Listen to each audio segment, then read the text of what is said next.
আসানসোল যার ঘাঁটি ছিল তাকে সেখান থেকে সরিয়ে আপনারা ওখানে নতুন ক্যান্ডিডেট দিলেন, মানে অপরাধ কি ছিল? না না, ঘাঁটি ছিল মানে গতবারে তো ওখানে নির্বাচিত হয়েছিলেন বাবুল সুপ্রিয়, তারপর তো উনি দল ছেড়ে চলে গেলেন, এবং তারপর তো বা ইলেকশনে যা হলো সবাই আপনারা দেখেছেন।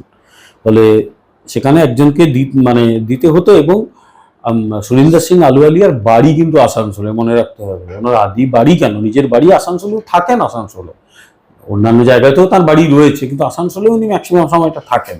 এবং আলুওয়ালিয়ার একটা গুণ রয়েছে, উনি যেখানে দাঁড়ান অদ্ভুতভাবে জিতে যান। যেরকম দার্জিলিংয়ে জিতেছেন, যেরকম বর্ধমান দুর্গাপুরে জিতেছেন। এবং আসানসোলে যেহেতু তার নিজের বাড়ি এবং সেখানকার মানুষজনের সঙ্গে তার বহুদিনের পরিচয়, তিনি একজন শিখ হতে পারেন, পাঞ্জাবি শিখ হতে পারেন, কিন্তু বাংলাটা অনর্গল বাঙালিদের মতোই বাংলা বলেন, বিয়ে থাও করেছেন বাঙালি পরিবারে, তার স্ত্রী বাঙালি। এই সব মিলিয়ে আলুওয়ালিয়া কিন্তু বাঙালি, মানে জন্ম শিখ পরিবারে, কিন্তু তিনি একজন বাঙালি।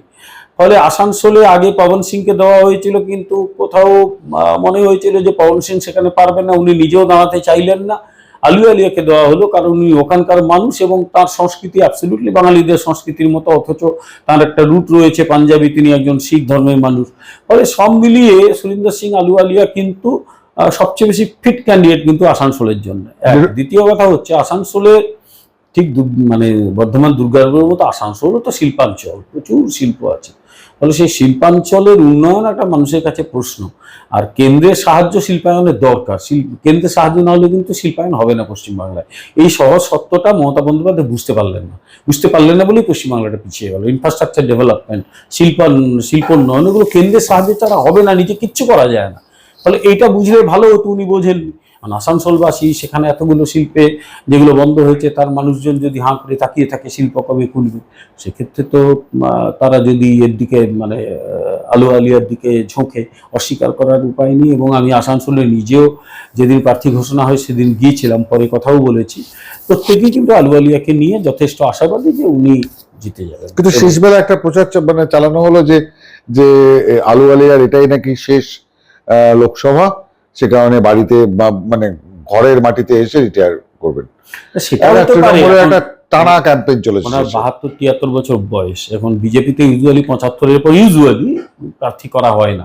সেক্ষেত্রে হয়তো সাংসদ হিসেবে কেউ বলেছে যে উনি দাঁড়াবেন, এটা পার্টির প্রশ্ন, পার্টি পরবর্তীকালে কাউকে দাঁড়াবে কি না করাবে কি। এই ক্যাম্পেইনটা চলেছে, মানে তৃণমূলের পক্ষ থেকে ক্যাম্পেইনটা চলেছে, ক্যাম্পেইন করা হয়েছে। কিন্তু কথা হচ্ছে যে তাতে তো উনি সুবিধাও পেয়ে যেতে পারেন আলুওয়ালিয়াজি, কারণ লোকে বলতেই পারে যে এটা যদি ওনার শেষ মানে ইলেকশন হয় তাকেই ভোট দিয়ে দিক, কারণ এখানকার ঘরের মানুষ। আর যাকে আনা হয়েছে সে একদম বিহার থেকে তুলে আনা হয়েছে, বা মুম্বাই থেকে, বিহার মুম্বাই আপনি যা খুশি বলুন, যার বয়স 83 বছর বয়স, তাকে ধরে ধরে প্রায় হাঁটাতে হয়। এই ফ্যাক্টরগুলো তো কাজ করবেই আগামী দিনে। আর আলুওয়ালিয়া 72 বা 73 বছর বয়স, কিন্তু অসম্ভব ফিট, আপনার আমার মতোই ফিট একেবারে। ফলে আলুওয়ালিয়াজি এগিয়ে আছেন বলে আমার মনে হয়।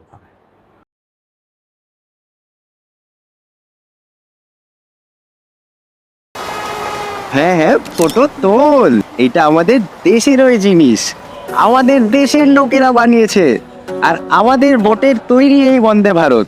কেউ ভেবেছিল আমাদের ট্রেনে রিভলভিং সিট, ভিস্টাডোম কোচ থাকবে, এয়ারপোর্টের মতো escalator, lounge, food court rail স্টেশনে থাকবে, প্রতি শহরে মেট্রো, আর এবার তো বুলেট ট্রেনও চলবে। আর জানিস তবু মোদিজি কি বলেন, এইটা তো সবই ট্রেলার। লাইফ ইজি করে দিয়েছেন মোদিজি, আর এবার আমরা ওনার জয় ইজি করব।